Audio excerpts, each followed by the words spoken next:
Mom and Dad, I'm doing fine. You guys are on my mind.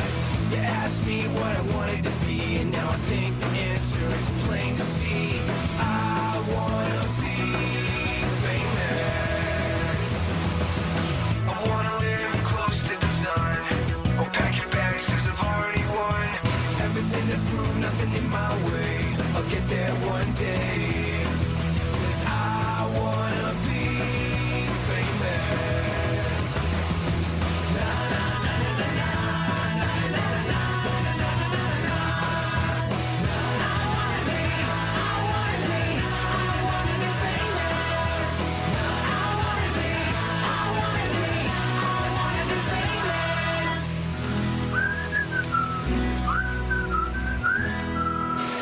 Welcome to the Animation Block.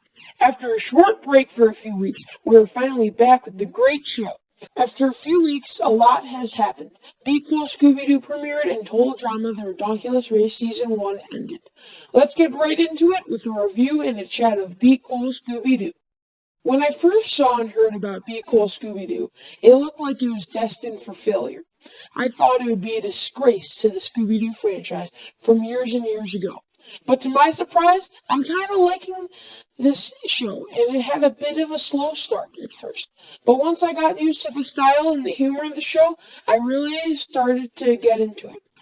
It is a new and interesting approach for the Scooby-Doo, and in the long run, I think this will be great for the franchise. New episodes every Thursday on Cartoon Network.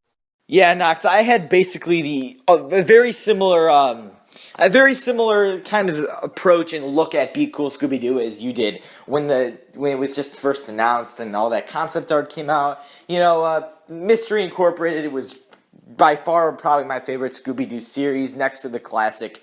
That I think that's been out. I really enjoyed Mystery Incorporated a lot. It had a much darker edge to it. It was definitely made for the true fans. Now, when we first saw the overall concept art and some of the, little teaser trailers, I'm like, man, this is definitely not for the fans anymore. This is more for the kids. This is more for, to get some stupid laughs out of people. Now, I think something to number one keep in mind is that in the final product of the TV show, they altered the animation greatly from the concept art. The concept art, it literally looked nothing like Scooby-Doo. It just looked like, some 12-year-old decided to draw them in, his or her own kind of way.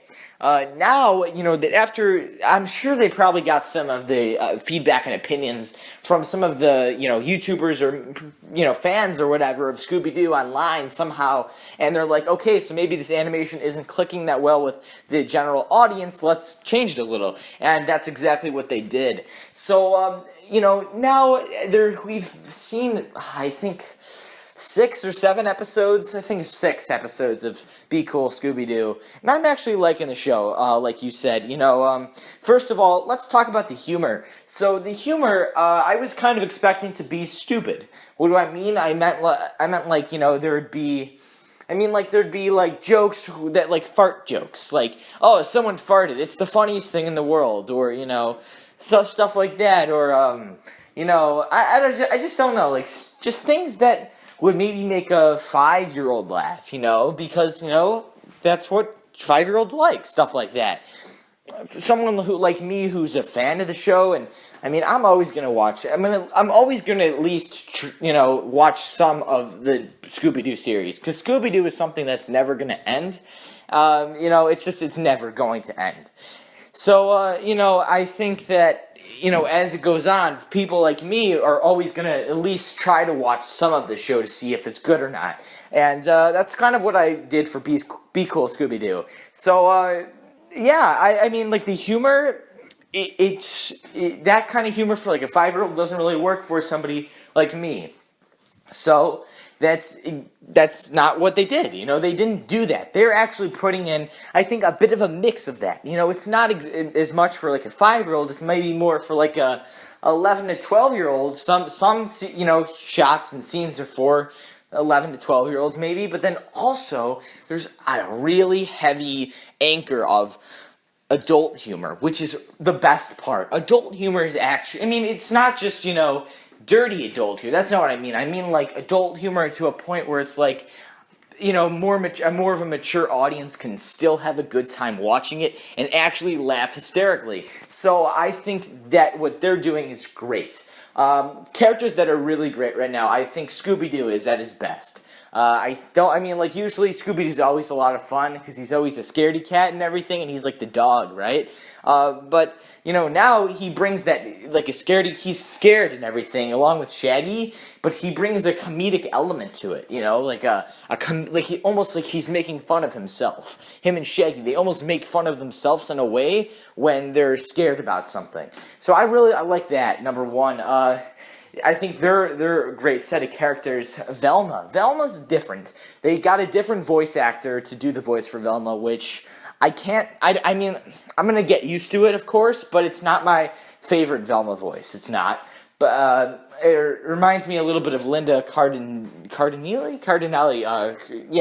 She played Laura Barton. She played Velma in the live-action movies. Linda Cardinelli, I think. That's her name. So, it reminded me a bit more of that voice tone, which is cool, but Velma's an interesting character. There was this episode, it was the cruise episode, and, Velma's like, oh yeah, physics, you're in my house now, son, and it was like, that's not how Velma talks, but I feel like scenes like that where Velma's like in a bit more of a modern version of herself, and more of like a, kind of like, I don't know, it's hard to explain, but she's become like more of a fun character in a way. Not that she's always been a fun character, but I like this bit more modernized version of her. Fred's probably my favorite character right now. Fred, I feel like, is almost the star of this, not as much Scooby. He's hard to explain. He feels, to me, as the most, I'd say maybe the most grounded of them all, which is interesting, but at the same time, he's the most, like, off the walls, too. He's not, like, crazy in a way, but he's an interesting character. He's not obsessed with traps. That's not his overall thing. He's not obsessed with Daphne or anything like that. It's hard to explain what he's obsessed with. He's just obsessed with maybe solving mysteries, and getting stuff done, and they're actually, the show, sometimes you'll see it, clearly in the episodes, and sometimes you won't, but you can actually, there's actual messages in each episode, like, teamwork, or, friendship, but, like, I hate it when shows, especially kids shows, make it so clear, especially shows like Scooby-Doo that should be meant for fans as well, that when they make it like so, of course it's nice when you can see the clear message, but at the same time it just takes away from the overall arching story.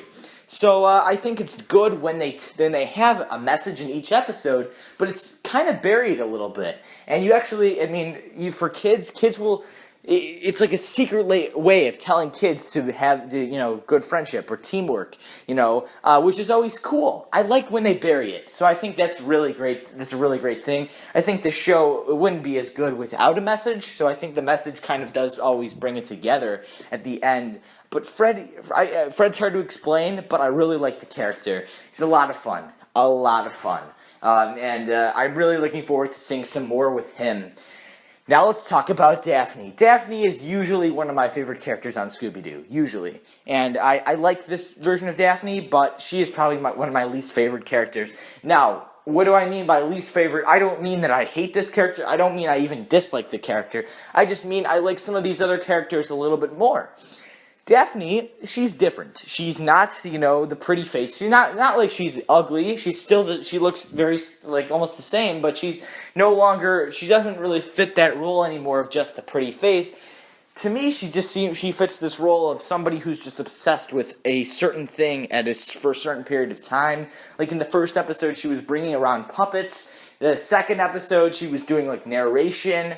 There was an episode where she took on falconry, I don't know. Some of the stuff, it can be funny at times. It can be, but other times I'd like to see her kind of be like, trying to get Fred's attention or trying to be a bit more of that pretty face. I think that I think that element kind of makes it a bit more, like, mature in a way. Not that it makes it mature. A love story doesn't ever make it mature, but it's definitely not something that you would see in a big kids cartoon. So I think like that's what I was talking about that happy medium balance, where it's like this is definitely adult humor. There's adult, it's like it's enjoyable for a mature audience, but also they have to have a happy medium.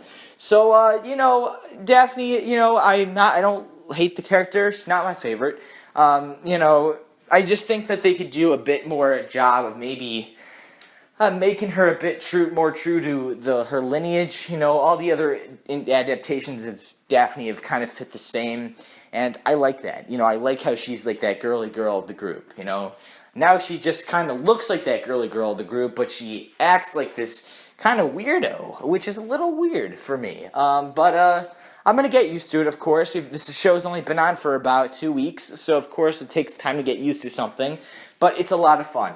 New episodes are actually Thursdays now. It's joined Cartoon Network's Big Thursday with We Bare Bears, Amazing World of Gumball, Clarence, I believe, Uncle Grandpa, Teen Titans Go, and it's becoming one of Cartoon Network's big shows. Wabbit is also another big one, but I think that's on every single day from like 4 to 4:30. So it's like that, and I'm liking Be Cool Scooby-Doo. So if you guys want individual reviews on that, just kind of let me know somehow, or if you want me to talk about it more in a certain way, let me know. Total Drama ended, the Ridonculous Race, season 1 ended, so, I've got some open free time now to kind of talk about, or maybe review some more animated shows on the side. I might be doing Star Wars Rebels. It kind of depends on what you guys want, so you guys gotta let me know. But this whole talk of Total Drama kind of leads us right into our next topic.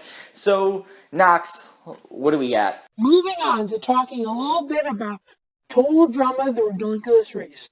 Now, we're not going to talk about the finale because Ryder's actually going to do a review on it soon. But we are going to be predicting what could happen and who we could see in a season 2.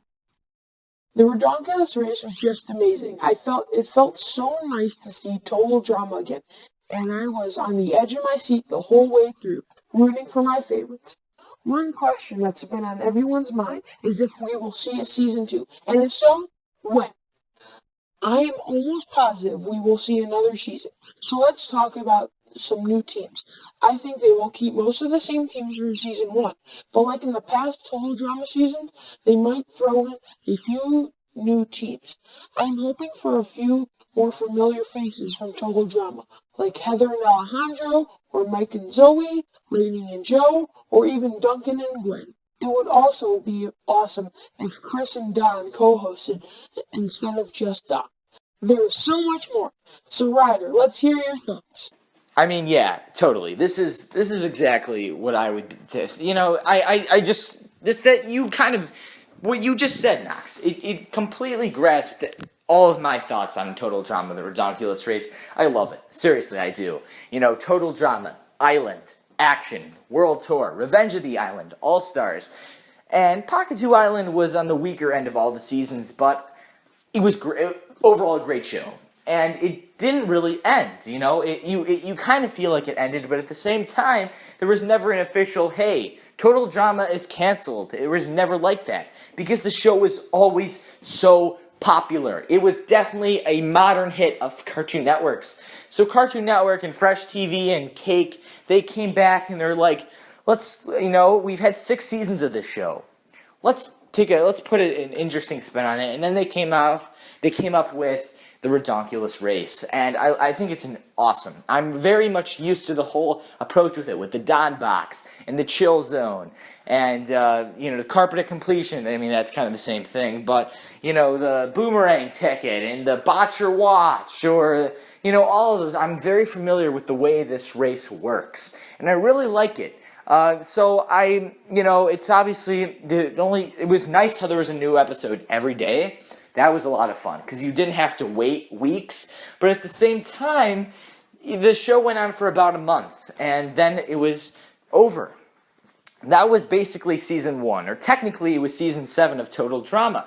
So now the question is, where will Total Drama go next? Because there's no way that it's ending. And actually, in the finale, the last scene in the finale, we see Don with all the contestants, and he's like, and this has been the I hope you enjoyed the season of the Ridonculous Race, and make sure you stay tuned for more. He didn't say Total Drama, but he said for more Ridonculous Race. So he was saying more. More is the key word there, because it's basically saying, the show's not done. But one thing Chris did so well in every single season of Total Drama, or at least most of them, he said, and we'll be back next season of Total Drama with an all-new cast, or we'll be back with an aroma of all-star cast members from our previous 4 or 3 seasons or whatever. And that's Chris confirmed every single time there's more coming. And Don just said, hey guys, stay tuned for more. And it's like, okay, that's cool. When are we going to see more? What's this more you're talking about? Please help me find out. What is this more? I didn't even know about the Ridonculous Race a couple months ago. Then I just start rewatching all of Total Drama, and I'm like, holy crap, I love this. I forgot how much I love this. I gotta go check. I gotta go find out if this is happening again more. And to my surprise, it was, and then I find out it's only in Canada. I'm like, oh, geez, why is this happening? And then I'm just, watching an episode of Teen Titans Go, and out of nowhere, a Total Drama The Ridonculous Race trailer pops up, and they're saying it's premiering September 7th. Yeah. They were able to do that. Within 3 months, Total Drama returned for me. And now it's like, I'm in that same spot I was 3 months ago, where I'm like, when are we going to see more of this? So, like Knox said, it's safe to assume we will see another Ridonculous Race season. But they could also go ahead and do another Total Drama season. Like Total Drama Season 8 or something like that. They did reference Total Drama Pakatu Island, Total Drama Island a few times in the show. So they're obviously acknowledging that. And actually, something to point out, in the finale episode, there was a scenery change, and we actually saw Chris reading a paper sitting on a bench. I mean, what my overall dream is right now is to see another season of Total Drama, The Ridonculous Race, but we would have, it'd be like maybe 36 teams or something like that, or they add a bunch more teams, and those teams could be, they could be more cast members from Total Drama, from Total Drama, the original seasons, the first 6 seasons, and if we could see some more returning faces, and then have Chris and Don co-host, and almost a kind of a mashup of the Ridonculous Race and Total Drama, where, they'd get thrown like a marshmallow or something, the loser would. But they would kind of bring elements of that to that, bring different elements from Total Drama and then the Ridonculous Race together. Like for an example, like in the intro, after Chris kind of gives a recap of what happened last season, he's like, and a bunch more happening on this episode of Total Drama World Tour. Total Drama Action! And every time he'd say a word, so he said total, and then the camera zoomed out. And he said drama, then the camera zoomed out. And then he'd say island, and then the camera would completely zoom out, so you saw the whole island. If they did something like that, and then Chris could just go total drama, and then the camera switches over to Don, and completely zooms in on his face, and he goes, the Ridonculous Race, and then, that flashed into the intro. They could do some really cool things. This would be amazing. I know a lot of people who like Don, but still loved Chris more. I'm one of those people who Chris was like a god. He was just up there as one of my favorite cartoon characters of all time. And then they bring Don in, and actually, by the end of Total Drama, I was like, yeah, I like this Don guy. He's cool, but I'd love to see him and Chris together. Him and Chris just sort of in cahoots being like, yeah, let's co-host this thing. Let's do this together, and we'll bring a level of craziness that you've never seen before. And, it could just be awesome. It could be amazing. I don't know what they'd call it. They could call it Total Drama, The Ridonculous Race, or they could call it, Total Drama, age of Ridonculous or Ridonculousness, or I don't know what they'd call it, but there's so many ideas and so many cool things that could happen. So I'm dying to see that. So like predictions for me, I'm expecting them to follow a very similar format. They're going to go to a bunch of different countries, probably. They'll probably reference a bunch of stuff that happened in Season 1. You'll see basically most of the original 18 teams. My guess is you'll actually see... I'm pretty sure you'll see Noah and Owen again. So don't feel like Owen and Noah are gone. And I say the only reason they would return is mainly because of Emma and Kitty, just because of that. But there's also something I wanted to talk about. It was when Noah and Owen when they got eliminated, they were walking off into the sunset, and Owen is saying to Noah, "Hey, Noah, what are we going to do next?" And Owen goes, "Oh, didn't I tell you? We were just asked to do the next season of," and then the camera turned off. I'm getting chills right now. He said we were asked to do the next season of something. Now, he could either be talking about two shows, the Ridonculous Race or Total Drama. Now, I'm hoping it doesn't matter it's just, we know that they will be returning somehow in some way. And if it's not on the Ridonculous Race, then it will be some new variation of Total Drama. I feel like the world is ready for Chris again. I think Chris has had a break year, Fine. I would love to see Don again, but I would also love to see Chris. So I think there are so many possibilities. There's a lot of new team combinations I'd love to see. I'd love to see Duncan and Gwen, like what Knox was saying. I love to see Alejandro. Alejandro was my absolute favorite. Next to Chris, he was my absolute favorite Total Drama character. He never actually, I don't think he actually ever won, or he came close to winning, but, I would love to see him come back, maybe with Heather. I think that'd be a really fun combination. They could almost be like the haters, in a way, I don't know, there's just a lot of possibilities. I've heard no news at all. We haven't heard Cartoon Network say they're going to be renewing it for another season. We haven't heard anything from Fresh TV or Cake or anything. So here's how it is. I'm going to do the same thing I did last time when we were talking about, months ago, or actually probably about, no, I think it was the first episode of the animation block. First episode of the animation block. Which was about 2 months ago now. So that was towards the end of August. And I said to you guys, if you know anything about Total Drama, the Ridonculous Race, coming to the United States, or when it's going to be premiering, let me know. Here's how it's going to be now. I'm going to leave this open to you guys. I want to know every single prediction you have for a future season of Total Drama or a future season of the Ridonculous Race. Who would you rather see, host, Chris, Don, both of them at once? And what other returning cast members would you like to see? And, how would you like it to end up after seeing how the first season kind of was handled? And if you know any news at all, and I mean any news at all, about a Total Drama Season 8 or a Ridonculous Race Season 2, I am begging you to let me know. Begging you, and you will get a shout out in, all my Total Drama videos. Seriously, you will. I'm going to be reporting to you guys all Season 2 news or Season 8 news or whatever we get, even if it's a completely new spin-off show, if it's not even called The Ridonculous Race or Total Drama, I will be doing videos for it. I will. So make sure you're subscribed, number one, and like I said, let me know. There's so many possibilities here, and it's going to be a lot of fun. So, Knox, let's close it off, and let's tell everyone about this special kind of ending we'll have for this episode. Now, let's finish off this episode a little differently with Ryder talking about what makes a cartoon good or bad. Yeah, so a bit of a different ending this time.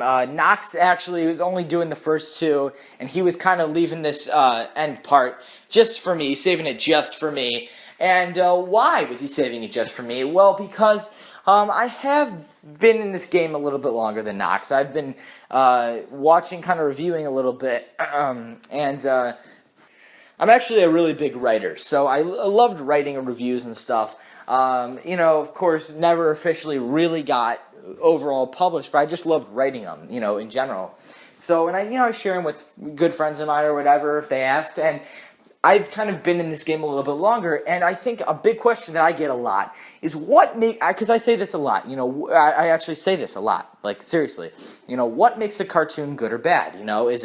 Is it, a story, or there's some stupider cartoons? Like I've said, like, I don't really care for The Amazing World of Gumball very much, or, Uncle Grandpa. Now, I have seen some Uncle Grandpa. It's not terrible, but it's not your good, really, really solid quality shows. There's a character on Uncle Grandpa, and his name is Pizza Steve, and he's literally a slice of pizza that just talks and wears sunglasses. Now, I gotta admit, it is a bit of a funny concept, but at the same time, is that really quality TV? A piece of pizza that's named Pizza Steve that talks.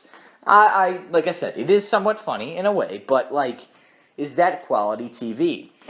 So I've been asked, what do you consider a good TV, good cartoon show, and what do you consider bad? Now, I don't exactly want to name too many names, because I hate kind of, shooting down shows you guys love. Because I gotta admit, if somebody came up to me and they're like, Total Drama sucks, I'd be like, wow, man, you just ruined my day. So I don't want to do that. But I'll just kind of talk about what I consider good or bad for a cartoon. And I think we can start with, I think Cartoon Network is really the right place to go with this. I'm going to kind of move over to Disney XD a little bit, and maybe even Nickelodeon. We can touch upon Nickelodeon, but I think, why don't we go ahead and at least start with some Cartoon Network shows. Let me name some of the shows that I actually really enjoy, which I don't talk about too much. So some current shows that are actually are on Cartoon Network right now, or at least one that I really like, is Regular Show. Now, Regular Show, it's like, it comes off as a kid show, right? It's secretly like a teenager to like adult show. Seriously, it is. It is secretly like a mature kind of TV show. Now, it's not like there's mature concepts, but it's almost, this show was, if you really dig deep into Regular Show and you actually kind of read where it was geared to, it was originally going to be geared for, like, as another kind of Family Guy. But as, it went on, it ended up going to Cartoon Network, and they ended up completely getting rid of all that crude kind of humor that you'd see on something like Family Guy or The Simpsons, and they made it more of a kid kind of friendly show, at the same time still keeping those mature elements. Now, I will admit I'm a bit biased to cartoon shows that do have a bit more of an edge to them, but aside from the fact that it does have a bit more of an adult side, it's just funny. It's a funny show. It's, I guess you can say, well, you're saying a piece of pizza that talks is stupid. Well, what about, what is Rigby? Rigby's like a raccoon and Mordecai's a bird. I mean, how is that not stupid? It is, but, like, if you just kind of see some of the trailers and stuff, like when they're just mowing their lawn, or when you've got, you just have all these other supporting characters that are so funny, and the situations they get into, and, and sometimes, you can think that Regular Show, it is a bit more of a, there are some episodes where it's like, that could be a bit more stupid, but, I mean, I think it's very successful because of how funny it is. It's truly a funny show. It really is. It's something where you can relax to. It really is. It's funny. It's definitely funny. So, I mean, I think shows where you can actually get a really good laugh every single time, where you can enjoy the animation, you can enjoy the characters a lot, that's a good show. That's a good show. When there's some sort of story, right? It doesn't have to be a full-on Flash or Arrow kind of story. I'm talking about a basic story. The fact where this raccoon beaver thing and this bird can work for this big, this older man with a big head, and this other kind of gumball machine looking like figure, and they can work for this, like, they're rich or whatever. They're just working for them and everything, and they run into all these people, and they're like best friends. That's a good show. Another example of a great animated show, We Bare Bears. Now, We Bare Bears, definitely not an adult show. So there you go. But it's still very enjoyable for a more mature audience. Trust me, I know. There's so much goodness to that. Like I said, here are the basic outlines of what makes it a good show. The animation's a lot of fun to watch. The characters are a lot of fun to listen to.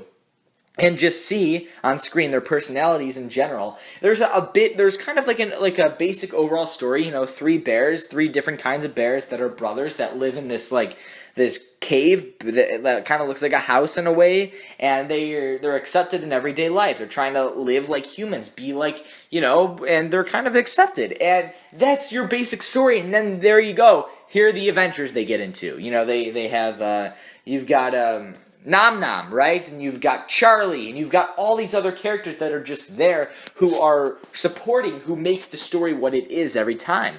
And that's why it's so fun. That's what I consider a good animated cartoon, where you can love what's on the screen and you can get a great laugh out of it. I gotta tell you, I mean, We Bare Bears got me back into the world of animation. It seriously did. Of course, I'd watch some of the Marvel and DC animated stuff, but I wouldn't sit down to watch an episode of Johnny Test or something like that on a regular basis. Now I will, because of We Bare Bears. It lets me have a nice, good laugh and everything, and there's some more stupid scenes, but honestly, I've never really felt like I'm watching a stupid cartoon when I'm watching We Bare Bears.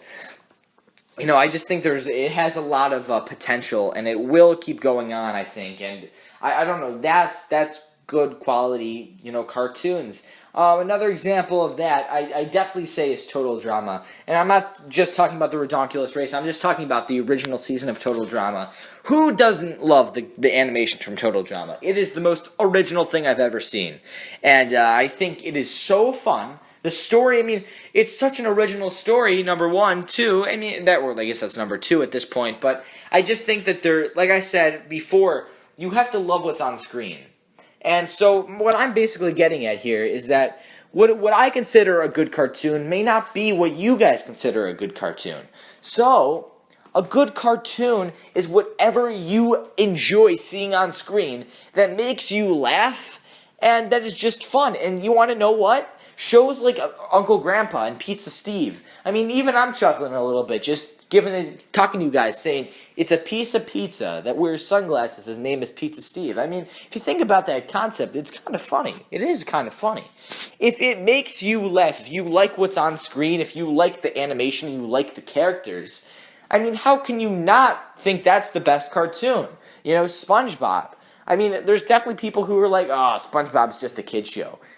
Once again, a kid's show with a lot of adult humor. And I love the characters on screen. Squidward, Patrick, Mr. Krabs, Plankton, even Sandy, and of course SpongeBob. And sometimes it's funny. It lets you enjoy yourself.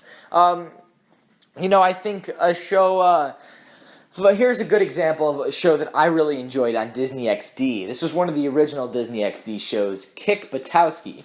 So, I think the official title was Kick Buttowski's Suburban Daredevil. And that show was just fun. You had these characters that were interesting. They were kind of everyday characters, and there was a level of, surreality to it. Also, but, I loved looking at the animation. That's something that's really fun. I'm a big drawer. I'm a big artist. I love drawing. And I can draw, stuff like that looks real, but my favorite things to draw are cartoons. So, things like that. Here's another example of another great Disney XD/Disney Channel show. That is Gravity Falls. Gravity Falls is a great modern cartoon. There is humor to it. The animation's so fun, and it gets to a point where it is so enjoyable. It's so fun to see. It's a mystery. It's like Scooby-Doo. That's why I consider Scooby-Doo a good one, because of course each episode has a formula, and the formula is actually fun to see every single time. The formula, you meddling kids, because there's obviously, they're not real monsters, they're not real ghosts, right? They're just people. And that's what's cool about it. It's actually just a big sleuth show. It's not even about the, fictional unreal. It's more about these 4 teenagers and their dog going and solving crimes. That concept by itself, it's interesting. Just hearing that, even if you had no clue what Scooby-Doo was, it's just a good, basic, fun concept. That's why it's good. So my point is, even though shows definitely do have their ratings and everything. Shows like Amazing World of Gumball, which I really think is kind of stupid, and same with Uncle Grandpa, and kind of same with Clarence. Those are just some Cartoon Network shows. Even though I feel like they are stupid, the fact is there are so many people who enjoy them. And if you had people like me who were watching it and they were just looking for a really solid cartoon, shows like that would have been canceled years ago. But the bottom line here is that because there are people, there are young children, there are even older fans who really they love what they're seeing on screen, that's why those shows continue to go on and go on and go on. So it doesn't have to be an actually really funny, great quality show like Regular Show or We Bare Bears, but it can be a bit more of a kind of weird looking show that is just it was just a chance. It was just this interesting one where you didn't know what was going to come of it, but let's see what happens. And you're always going to get some fans. I mean, that's something that I've realized. So I think what makes a good cartoon is comedy. It's enjoyment, and it's whatever you love seeing. Now, if there's something that you hate seeing, then of course it's not going to really be, it's not going to be enjoyable for you because you hate seeing it. If it's something that you really think is so stupid that you can't even bear yourself to even think about it, then yeah, that's something that's just not going to work out. But when you have something like Amazing World of Gumball, which might have a stupid concept, it might, really, some kind of not so great animation, it doesn't matter because there are those people who actually love that. So that's my approach take on that. I kind of gave you guys a couple of shows that I really thought were great. Some other ones, from Cartoon Network, some of the original ones. The Grim Adventures of Mandy and Billy, Billy and Mandy, that was a great one. Courage, the Cowardly Dog, that was a great one. Johnny Test, a great one. Let's see, the New Kids, that was a great one. New Kids on the Block, that was a great one. Let's see, I'm trying to think. I loved Phineas and Ferb. That was a really fun one, too. So you guys kind of get what I'm saying. There's a bunch of those. And, of course, some even short ones like the Mickey Mouse cartoon shorts. Those are fun, too. It's just Mickey Mouse and Minnie and maybe Donald and Goofy sometimes going on some adventures, and that's what's fun about it. Certain stories don't even have to have a story. You just have to have eye-catching animation. So that's my approach on that.